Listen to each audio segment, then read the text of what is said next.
बिस्मिल्लाहिर्रहमानिर्रहीम। अस्सलाम वालेकुम। Chapter number chapter number 8, statistical measure of data. Examiner के पॉइंट ऑफ व्यू से बहुत इंपॉर्टेंट चैप्टर है, एग्जामिनर का फेवरेट चैप्टर है और यही वाही चैप्टर है जो पूरी स्टैटिस्टिक्स की बेस बनाएगा आपके आगे। Statistical measures of data. देखें, ये सारी कहानी डाटा की चल रही है, डाटा के पीछे हम हाथ धोके बड़े हुए हैं। डाटा को कलेक्ट किया, फिर प्रेजेंट किया, एनालिसिस का डिसीजन किया, अब डाटा को मेजर करने लगे। ये डाटा को मेजर कैसे करेंगे? डाटा को मेजर करने के दो तरीके होते हैं। एक को कहते हैं मेजर ऑफ लोकेशन, और मेजर ऑफ लोकेशन को मेजर ऑफ सेंट्रल टेंडेंसी कहते हैं, और एक को मेजर ऑफ डिस्पर्शन कहते हैं। यहाँ पे 0-1 लिखा हुआ है, इसका मतलब चैप्टर 8 का पहला हाफ है, फिर दूसरा हाफ आपको इसके एंड में करवाऊंगा। ठीक है, अब ये जो डाटा को स्टैटिस्टिकली मेजर करना है, हाउ टू मेजर डाटा, और नंबर 1 जो हम तरीका सीखेंगे डाटा को मेजर करने का, वो सेंट्रल टेंडेंसी का होगा। अब ये सेंट्रल टेंडेंसी क्या है? डेफिनेशन लिखें, लिखी हुई है, average characteristics of an data. किसी भी डाटा की एवरेज कैरेक्टरिस्टिक्स, किसी भी डाटा की एवरेज कैरेक्टरिस्टिक्स। ठीक है जी। अच्छा, तो हमें पता चल गया सेंट्रल टेंडेंसी ये है कि central value of a data, central value of an data. अब यहां पर जरा आ जाए, central tendency mean central value of an data या average characteristics of an data.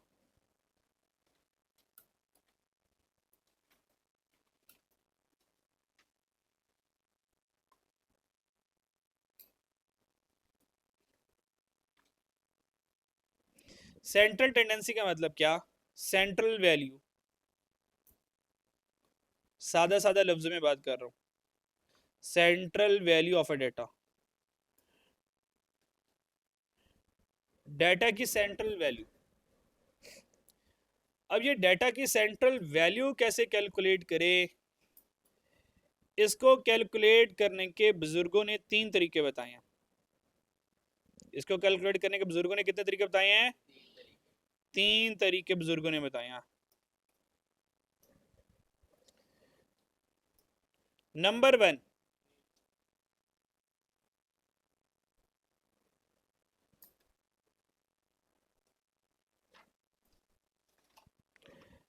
Number 1 that is the mean. जैसे कि यू आर सो मीन, पहला वाला तरीका क्या? मीन। दूसरे वाला मीडियन। अच्छा, मीन के बाद मीडियन, और मीडियन के बाद मॉड। और जब हम ये पढ़ लेंगे मॉड, तो तकरीबन हमारा चैप्टर करीब कंप्लीट होने के करीब करीब होगा। ये 3 हमारे पास एवरेजेस हैं, ये 3 हमारे पास एवरेजेस हैं जो कि डाटा की सेंट्रल वैल्यू हमें कैलकुलेट करके दे देंगे। डन बच्चों? तो डाटा की सेंट्रल वैल्यू कैलकुलेट करने के कितने तरीके? कौन कौन से? Mean, median, mod. नहीं बोल सकते, गुनाह मिलेगा, वरना मैं पहले नहीं लिख सकता मॉड। हाँ, बुजुर्गों के खिलाफ चलेगा, ये बुजुर्गों ने तरीके बताए हुए हैं, उनके खिलाफ चलेगा तो गुनाह मिलेगा। स्टैटिशियंस जिन्होंने एवरेजेस बनाए हैं। मीन के आगे मीन की फैमिली। सर मीन की फैमिली में number 1 sir head of family, arithmetic mean.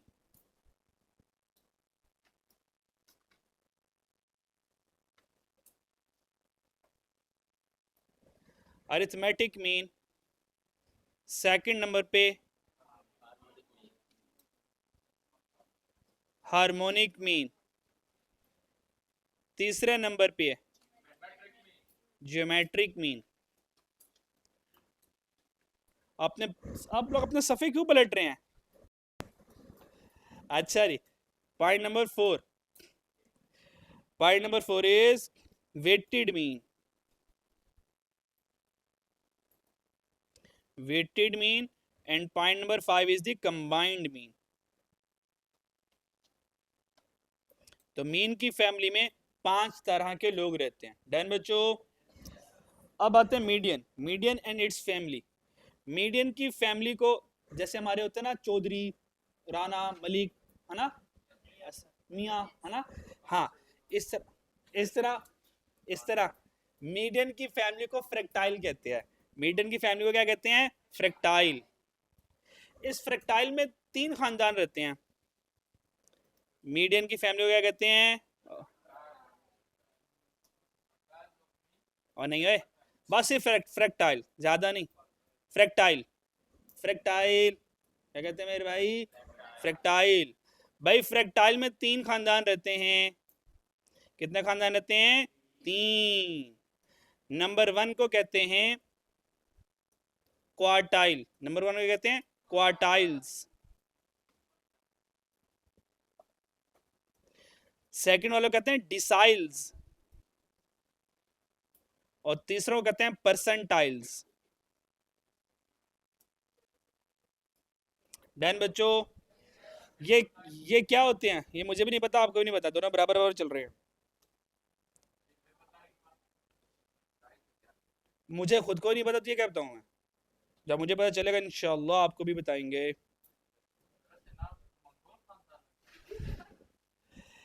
Median की फैमिली को क्या कहते हैं? फ्रैक्टाइल। फ्रैक्टाइल में कितने खानदान रहते हैं? 3। Quartile, decile, percentile.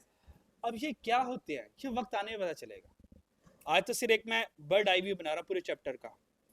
मॉड बेचारा माशाल्लाह अकेला, नो फैमिली मेंबर। ठीक है जी, सिंगर।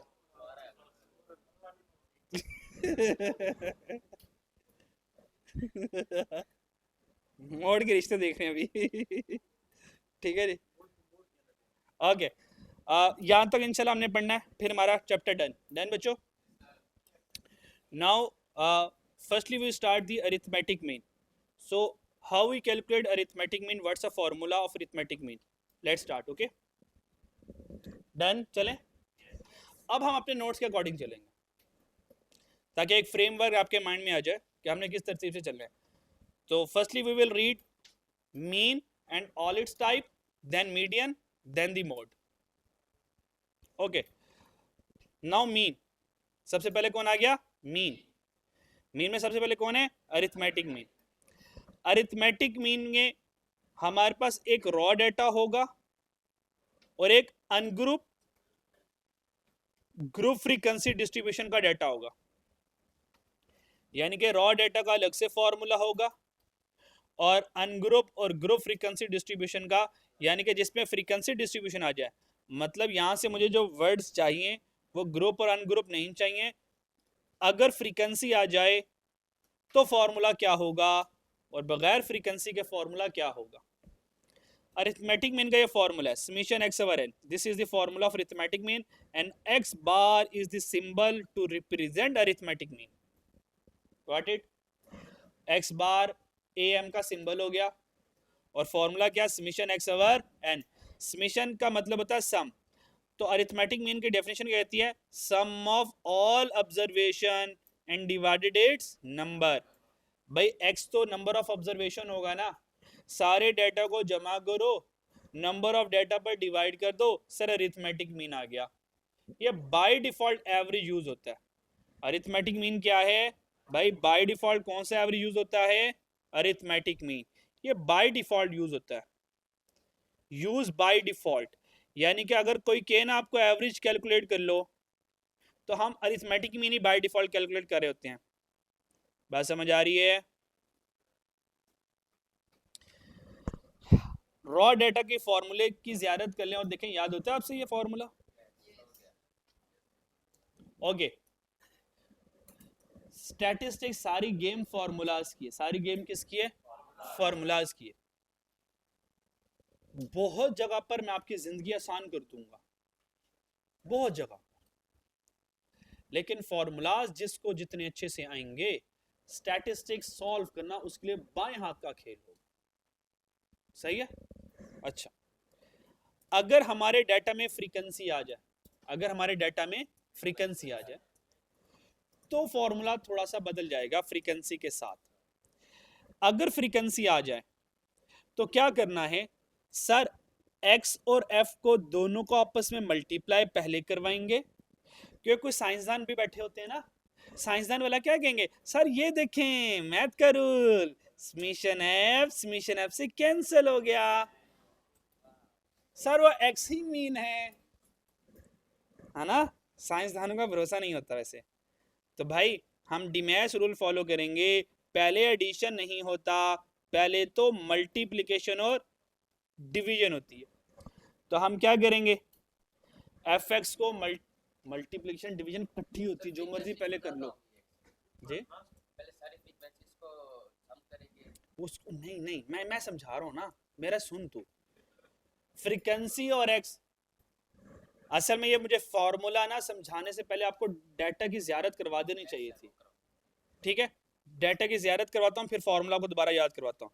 इसको रहने दें, अभी हम इस वाले फॉर्मूले की प्रैक्टिस करते हैं। डन बच्चों, चलें जी, दोबारा बताता हूँ भाई। अरिथमेटिक मीन का फॉर्मूला क्या, summation x over N.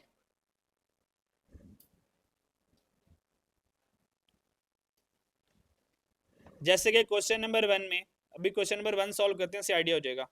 Question 1 में कह रहा है अरिथमेटिक मीन क्या करें, फाइंड करते हैं, ठीक है। ये आप लोग करेंगे, मैं आपको एक डमी डाटा देता हूँ। फॉर एग्जांपल हमारे पास डाटा है 2, 5 और 2, ये डाटा मेरे पास। एग्जामिनर ने कहा इसका मीन तो फाइंड कर दो, तो हमने कहा फॉर्मूला होता है summation x over N.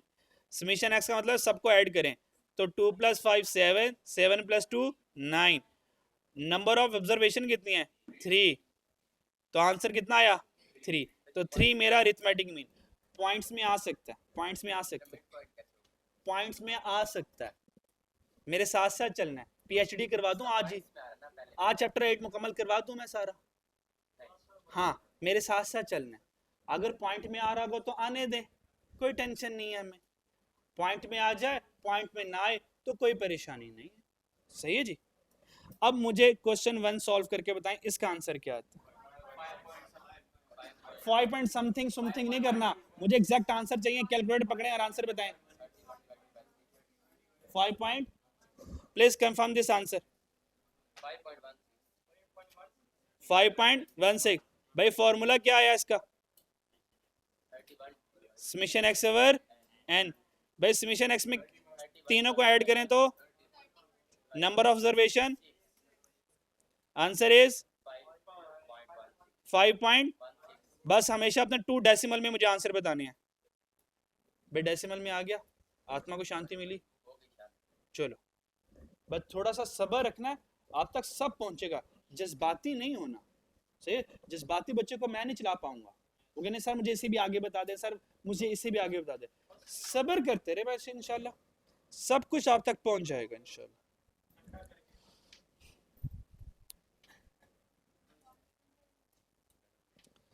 Done बच्चों, okay. Question number 2 is your homework, लिख लें, ये आप होमवर्क में फड़काएंगे इसको। और क्वेश्चन नंबर 3 में आ जाएं, ये भी आपका होमवर्क है। अच्छा एक बात जरा मुझे बताइएगा जरा, ये स्टैटिस्टिक्स का क्यूएम का पेपर किसने देना, आपने या मैंने? पहले ये तय कर लेते ना, किस बच्चे को कंफ्यूजन ना हो ना। हाँ। ये आप लोगों ने तैयार करना है, सॉरी ये पेपर आप लोगों ने देना है। ओके ये तो तैयार हो गया। अगर आप लोगों ने पेपर देना है, तैयारी भी आप लोग करेंगे या मैं कर लूं? मेरा सवाल का जवाब ये नहीं है, मेरे सवाल का जवाब देना है। अगर ये पेपर आप लोगों ने देना है, तैयारी आप लोग करेंगे या मैं करूंगा? चलो ये भी तय हो गया, तैयारी आप लोगों ने करनी है। अगला सवाल, भाई अगर तैयारी आप लोगों ने करनी है तो क्वेश्चंस की प्रैक्टिस आप लोगों को करनी चाहिए या मुझे करनी चाहिए? हाँ, बस ये आपसे बुलवाना था। इसका मतलब है स्टैटिस्टिक्स में सारे सवाल मैंने आपसे करवाने, मैं कोई सवाल हल नहीं करने वाला। यहाँ बुजुर्गों का फायदा है, उन्होंने डायरेक्शन बतानी है, उन्होंने चलने का रास्ता बताना है। बुजुर्गों ने आपकी जगह चलना नहीं है। बुजुर्ग इंशाल्लाह रास्ता बताएंगे, मंजिल बताएंगे, मंजिल में रुकावटें पार करना सिखाएंगे, फिर आगे इंशाल्लाह आप पहुंचेंगे। और इंशाल्लाह हम आपको इतना तगड़ा रास्ता बताएंगे सर, आप उस रास्ते से गुजर जाएंगे। मेरी बात समझ आई है? क्वेश्चंस के मामले में मेरा और आपका इनवर्स रिलेशन है। जितने क्वेश्चन मैं सॉल्व करूंगा आपकी प्रैक्टिस कम होगी। तो मेरा सारा फोकस ये होगा मैं कॉन्सेप्ट इतना तगड़ा समझा दूं, आगे सारे क्वेश्चन आप लोगों से खुद हो जाए। सही है? और ऐसा ही होगा, मैंने क्वेश्चन खुद कम करवाने, आपसे ज्यादा करवाने, ताकि आपकी प्रैक्टिस ज्यादा हो। इंशाल्लाह देन यू फील कॉन्फिडेंट। आगे चलते हैं। क्वेश्चन नंबर 3 पर एग्जामिनर ने कहा मीन कैलकुलेट कर दो। क्या कर दो? मीन कर दो। अब आप कंफ्यूज हैं यार, ये जो ना डाटा है, क्या ये रॉ डाटा है या फ्रीक्वेंसी डिस्ट्रीब्यूशन का डाटा है? ये रॉ डाटा है या फ्रीक्वेंसी डिस्ट्रीब्यूशन का डाटा है? तो याद रखिएगा, stem and leave raw data होता है। Stem and leave raw data होता है। बात समझ आई? ये रॉ डाटा। और अगर रॉ डाटा है, क्या यहां से मुझे एक्स बता सकते हो? एक्स कौन है? एक्स, क्योंकि मुझे तो मीन एक्स का निकालना है ना। एक्स बताएं यहां से क्या है सर? एक्चुअल एक्स बताएं, एक्चुअल एक्स बताएं। Well done, well done sir, this is the actual x. 13, 27, 36, 45। क्या भूल गए आप लोग? अब चेक करें, ये जो मैंने ब्लू कलर में वैल्यूज लिखी हैं, क्या इनकी कोई फ्रीक्वेंसी है? नहीं। That's why stem and leave data is raw data. अब आगे इसका मीन आ जाएगा। ये बात किसको समझ नहीं आई? अब आपको समझ नहीं आई, इसका मतलब आपका स्टेम एंड लीव कमजोर है। सही है? तो जड़ों को जरा पानी शानी दें, खाद शाद दें। सही है? ताकि मजबूत हो स्टेम एंड लीव। भाई स्टेम एंड लीव में जब मैंने, आप याद है आपको, मैंने क्वेश्चन, भाई नहीं याद होगा, मैं आपको सबूत दिखाता हूँ। सबूत, सबूत से बात करेंगे हम इंशाल्लाह। कहाँ याद है आप लोगों को? ये तो आप लोग, मैं जो जो पढ़ाऊंगा आप लोग याद रखेंगे। अगर आप लोगों ने याद नहीं रखा तो मैंने आप लोगों को माफ नहीं करना। सर यहाँ पर है, यहाँ पे देखें, find the actual observation in the तीसरी रो। अब तीसरी रो में एक्चुअल ऑब्जर्वेशन क्या कहा था आपने? 24 और 28। तो भाई एक्चुअल ऑब्जर्वेशन 24, 28 है। क्या भूल गया आप लोग? ये अगर मैं आपसे ये कहूं बच्चों, ये जो स्टेम एंड लीव बनी हुई है, यहां से मुझे ओरिजिनल डाटा सारा लिख के दिखा दो। सर अब यही करेंगे ना, 02, 02, 05, 08, फिर आगे 10, 11, 18। बस बस बस। ये क्यों नहीं याद रखते आप लोग? ये याद रखनी है, ये याद रखनी है। सही है? मैं जो जो काम करवाऊंगा आप घर जाके इसको अच्छे से रिवाइज करेंगे, वरना आगे चल के मुश्किल होगी। सही है? और मुश्किल होगी तो फिर परेशानी होगी, फिर कैलकुलेशन नहीं होगी आपसे, फिर आपको लगेगा सब्जेक्ट मुश्किल है। हालांकि सब्जेक्ट मुश्किल नहीं होगा, आप लोग पढ़ नहीं रहे होंगे। क्या मैं समझा पा रहा हूँ बात? ओके, तो स्टेम एंड लीव में क्या एक्चुअल डाटा एक्सट्रैक्ट करना आ गया? Okay, now move to the original topic. चलो जी, क्या इसका रॉ डाटा कैलकुलेट, इसका वो मीन अब कैलकुलेट हो सकता है? कोई प्रॉब्लम किसी को? ओके, अब आ जाए आगे। इसमें एक डाटा मिस, इसमें एक डाटा मिस है। क्वेश्चन 3 आ गया, इसके आगे हम एक लिखेंगे, खुद क्वेश्चन बनाएंगे। Question 3A, question 3 part A. मैं आपको सारी कैलकुलेशन 3 स्टाइल से करवाऊंगा। सारी कैलकुलेशन कितने स्टाइल से करवाऊंगा? 3 स्टाइल से। जितने भी एवरेजेस होंगे मैं आपको 3 तरह से वो कैलकुलेट करवाऊंगा। नंबर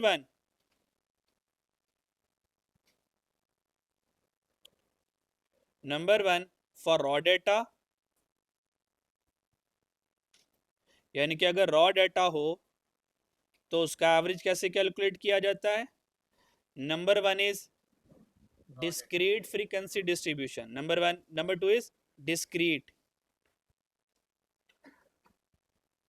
frequency distribution, यानी कि फ्रीक्वेंसी डिस्ट्रीब्यूशन है लेकिन डिस्क्रीट वाली है, और तीसरी वाली कंटिन्यूस, और कंटिन्यूस ग्रुप होती है, तो दैट्स वाई मैं ग्रुप लिख रहा हूँ, ग्रुप्ड फ्रीक्वेंसी डिस्ट्रीब्यूशन।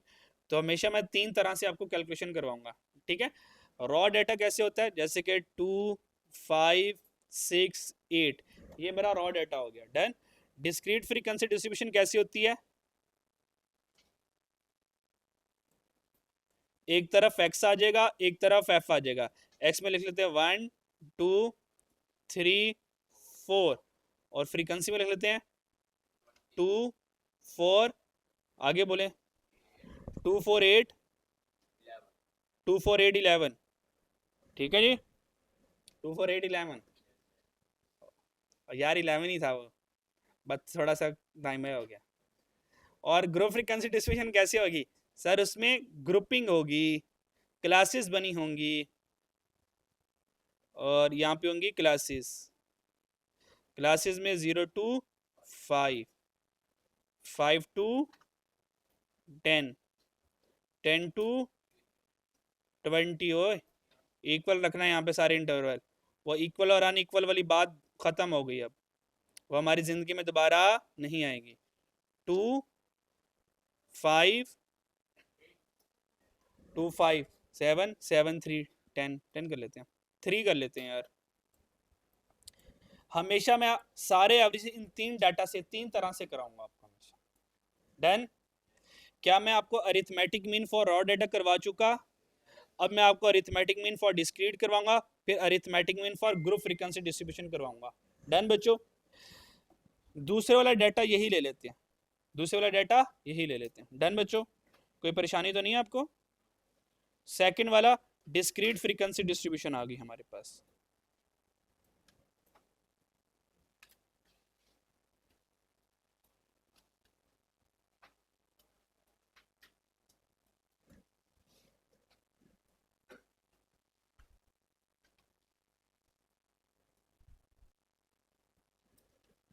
ओके, ये हमारे पास क्वेश्चन नंबर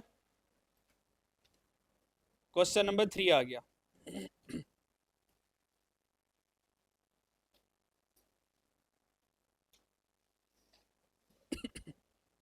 चलें जी, इस क्वेश्चन नंबर 3 को सॉल्व करते हैं। अब मुझे ये बताएं, क्या हमारे डाटा में क्या x के साथ f आ गया, बोलो यार, क्या x के साथ f आ गया। अगर हमारे डाटा में फ्रीक्वेंसी आ जाए तो मुझे ये बताएं, क्या मैं ये फॉर्मूला लगा सकता हूँ, समीशन x ओवर n। आप कहें सर यहाँ पे तो f आ ही नहीं रहा, इसका मतलब ये फॉर्मूला तो नहीं लगेगा। अब मुझे एक ऐसा फॉर्मूला जानना है जो फ्रीक्वेंसी के साथ हो, तो मैं देखूंगा फ्रीक्वेंसी डिस्ट्रीब्यूशन का फॉर्मूला अरिथमेटिक मीन का क्या होता है। अब चलते हैं फॉर्मूले के पास, चलें बच्चों। अब यहां पर आ जाए, अब फॉर्मूले की ज़ियारत करें। अगर हमारे डाटा में फ्रीक्वेंसी डिस्ट्रीब्यूशन आ जाए, बेशक वो ग्रुप हो, अनग्रुप हो या डिस्क्रीट हो, डिस्क्रीट असल में अनग्रुप को कहते हैं, ठीक है। अच्छा, तो हमने करना क्या है, हमारा फॉर्मूला बनेगा summation f x over summation F. तो सबसे पहले एक्स और एफ को मल्टीप्लाई करेंगे, मल्टीप्लाई करने के बाद सम करेंगे, और उसके बाद समीशन एफ से डिवाइड कर देंगे, हमारा अरिथमेटिक मीन आ जाएगा। चेक करें, फॉर्मूला याद होता है हमें, करें जरा शाबाश, दिल दिल में 3-3 मरतबा रिवाइज करें जरा शाबाश।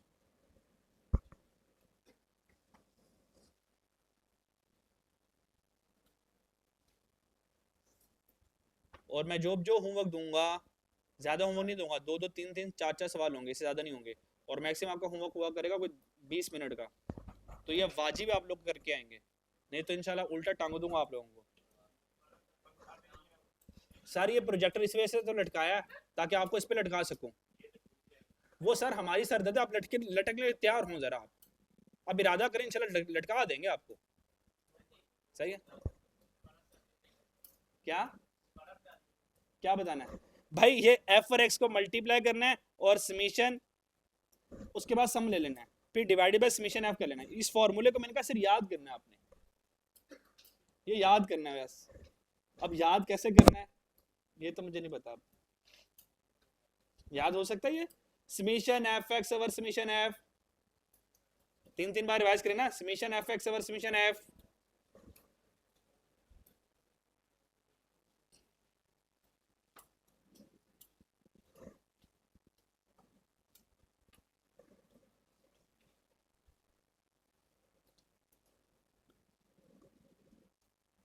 याद हो गया? लास्ट वाले भाई याद हुआ? हाँ। फ्रीक्वेंसी के साथ अरिथमेटिक मीन का फॉर्मूला क्या होता है? बाकी भाई सारे खामोश रहेंगे, आप बताएंगे दोबारा ऊंची बात से। Summation f x over summation x. चले अब हम अरिथमेटिक मीन यहां से कैसे आएगा, लेट मी सॉल्व। आए जरा। अब आप लोगों ने फॉर्मूले की ज़ियारत कर ली, तो सबसे पहले एग्जामिनर ने कहा find find arithmetic mean. Examiner ने क्या कहा? Find M. एम का मतलब होता है अरिथमेटिक मीन। हमने देखा कि मेरे फॉर्मूले में तो फ्रीक्वेंसी आ गई, तो हमने कहा वो जो फॉर्मूला यूज होगा वो ये होगा, summation f x over summation F. तो सबसे पहले मुझे पता समीशन एफ आ गया, तो यहाँ से देखेंगे समीशन एफ यहाँ से आ जाएगा, मेरे पास आ जाएगा। देखें जरा समीशन एफ कितना आता है, कितना आ गया? 20 आ गया। ये समीशन एफ 20 आ गया। मेरे भाई क्या हम यहाँ पे डिवाइडेड बाय 20 कर सकते हैं? 20 करने में कोई प्रॉब्लम किसी को? पक्की वाली बात है? ओके, तो यहां से हमने सबसे पहले लिख लिया 20। डन बच्चों। अब देखें फॉर्मूले को, देखें फॉर्मूला आपसे क्या बात कर रहा है। फॉर्मूला कह रहा है एफ और एक्स को दोनों को मल्टीप्लाई करवा लो, ऐसे कह रहा है। सर मुझे एक कॉलम बनाना पड़ेगा, मुझे एक कॉलम बनाना पड़ेगा, और उस कॉलम का नाम होगा एफ एक्स। उस कॉलम का नाम क्या होगा? F x. यानी कि एफ और एक्स को मल्टीप्लाई करवाना है भाई। 1 2 जार, 4 2 जार, 3 8 जार, 6 4 जार, भाई एफ एक्स हो गया। अब आगे देखिए फॉर्मूला क्या कह रहा है। फॉर्मूला कह रहा है जब आपने एफ एक्स को मल्टीप्लाई कर लिया उसके बाद उसका सम कर लो। सर सम कर लो, सम कर लें। 58 आ गया। सर 58 को यहाँ पे पुट किया और डिवाइड करके आंसर आपके कदमों में। Answer is 2.9। सर ये 2.9 आ गया। मुझे बताएं इस 2.9 में किसी को मसला हो? कोई मसला? पक्की बात? आपको ये राज की बात बताऊं, वैसे जरूरत नहीं है इसकी बताने की, पर फिर भी बता देता हूं। May be you feel happy happy.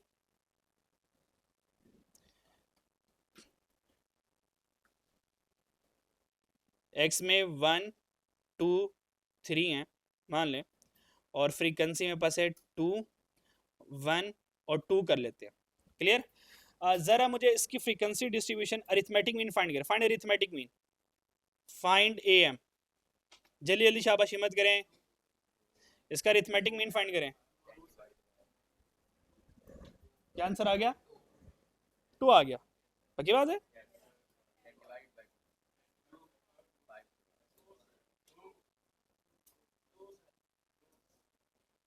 सबसे पहले आप लोगों ने समीशन एफ बनाया होगा, एफ एक्स बनाया होगा। 2 1 जार 2 2 और 6, टोटल कितना बना? 10। और ये भाई साहब कितने बने? 5। तो 10 डिवाइडेड बाय 5, आंसर इज 2। अब आपको एक राज की बात बताने लगा हूं। ये जरूरी नहीं है, ये एडिशनल नॉलेज है। ये बात को भूल जानी है मेरे बताने के बाद कि मैंने क्या बताया था। नहीं नहीं, ये सिर्फ एक चीज सिर्फ मैंने बतानी थी मेरे माइंड में ही। अगर मैं इस डाटा को कन्वर्ट करूं, इसका मतलब क्या है? 1 2 मरतबा आया हुआ है। 1 की फ्रीक्वेंसी 2 का मतलब क्या? 1 की फ्रीक्वेंसी 2 का मतलब है 1 2 मरतबा लिखा हुआ है, ऐसे कैसे 1 1। 2 1 मरतबा लिखा हुआ है और 3 2 मरतबा लिखा हुआ है ना? ये रॉ डाटा नहीं बन गया? इसका अरिथमेटिक मीन ले, देखना यही आएगा। समीशन एक्स ओवर एन करें तो आंसर आएगा सर 2 आएगा इसका। क्या समझ आई? नहीं मैंने बताया ही नहीं है, मैंने कुछ भी नहीं बताया, मैंने कुछ भी नहीं बताया, बस वैसे ही। नहीं नहीं, ये एग्जामिनेबल नहीं है, ये क्रॉस है, क्रॉस क्रॉस। तुम फजूल हो। यू आर फजूल, तुम तो फजूल हो। बुजुर्ग फरमाते हैं जो बात समझ ना आए उसको जिंदगी से निकाल दो, जिंदगी सुकून में रखो, जो आ जाए बस ठीक है, अल्लाह का शुक्र अदा करेंगे। ठीक है, वैसे कुछ भी नहीं था, बस एवं ही।